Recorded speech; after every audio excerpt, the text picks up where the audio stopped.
دوستو، خداوند کا کلام آپ تک پہنچا ہے۔ پلیز لائک اور شیئر لازمی کیجیے۔ God bless you.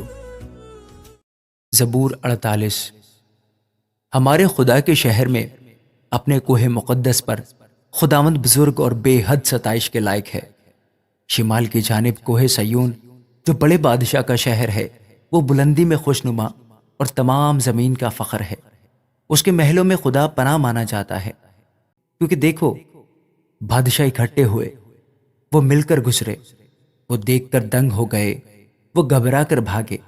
وہاں کپ کپی نے ان کو آ دبایا اور ایسے درد نے جیسا درد زے۔ تو پوربی ہوا سے ترسیس کے جہازوں کو توڑ ڈالتا ہے۔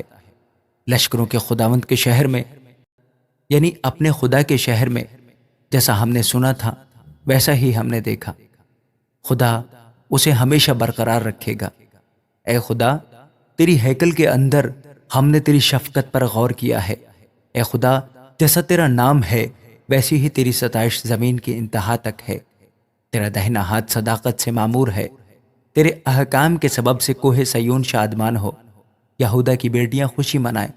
سیون کے گرد پھرو اور اس کا طواف کرو، اس کے برجوں کو گنو، اس کی شہر پناہ کو خوب دیکھ لو، اس کے محلوں پر غور کرو، تاکہ تم آنے والی نسل کو اس کی خبر دے سکو، کیونکہ یہی خدا عبدالآباد ہمارا خدا ہے، یہی موت تک ہمارا ہادی رہے گا۔ زبور 49۔ اے سب امتوں یہ سنو، اے جہان کے سب باشندوں کان لگاؤ۔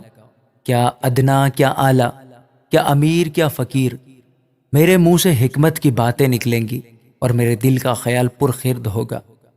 میں تمثیل کی طرف کان لگاؤں گا، میں اپنا معمہ ستار پر بیان کروں گا۔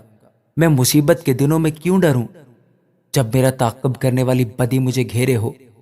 جو اپنی دولت پر بھروسہ رکھتے اور اپنے مال کی کثرت پر فخر کرتے ہیں، ان میں سے کوئی کسی طرح اپنے بھائی کا فدیہ نہیں دے سکتا، نہ خدا کو اس کا معاوضہ دے سکتا ہے، کیونکہ ان کی جان کا فدیہ گراں بہا ہے۔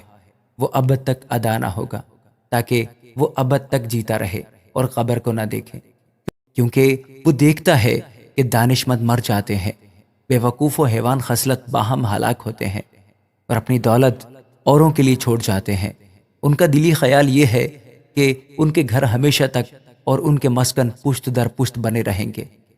وہ اپنی زمین اپنے ہی نام سے نامزد کرتے ہیں، پر انسان عزت کی حالت میں بھی قائم نہیں رہتا۔ وہ جانوروں کی مانند ہے جو فنا ہو جاتے ہیں۔ ان کا یہ طریق ان کی حماقت ہے، تو بھی ان کے بعد لوگ ان کی باتوں کو پسند کرتے ہیں۔ وہ گویا پتال کا ریوڑ ٹھہرائے گئے ہیں۔ موت ان کی پاسبان ہوگی، دیانتدار صبح کو ان پر مسلط ہوگا، اور ان کا حسن پتال کا لقمہ ہو کر بے ٹھکانہ ہوگا۔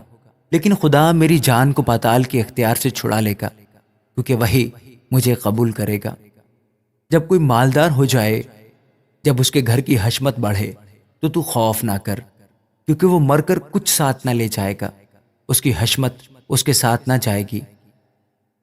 خواہ جیتے جی وہ اپنی جان کو مبارک کہتا رہا ہو، اور جب تو اپنا بھلا کرتا ہے تو لوگ تیری تعریف کرتے ہیں، تو بھی وہ اپنے باپ دادا کی گروہ سے جا ملے گا۔ وہ روشنی کو ہرگز نہ دیکھیں گے۔